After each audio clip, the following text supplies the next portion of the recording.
nachhaltig. Vielen Dank. Merci, Monsieur Jarre. La parole est à Madame Maletić. Zahvaljujem predsjedavajuća.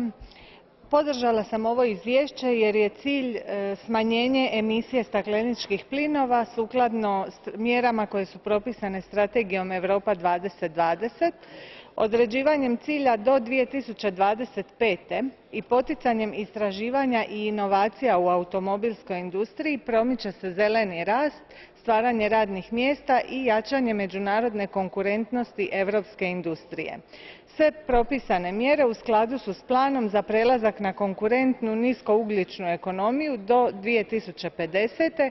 koji naglašava dugoročni cilj smanjenja emisija za 80% do 2050. godine. Isto tako, ono što podržavam u izvješću je poticanje razvoja sustava potpora koji bi utjecao na razvoj i upotrebu novih i ekološki osviještenih inovativnih koncepata, što ne smije naravno imati negativan učinak na proračune. Hvala. Merci, Madame Maletić. Puis-je demander à ceux qui terminent leur conversation d'aller les faire en dehors de l'hémicycle? Merci. La parole est à Monsieur Kelly.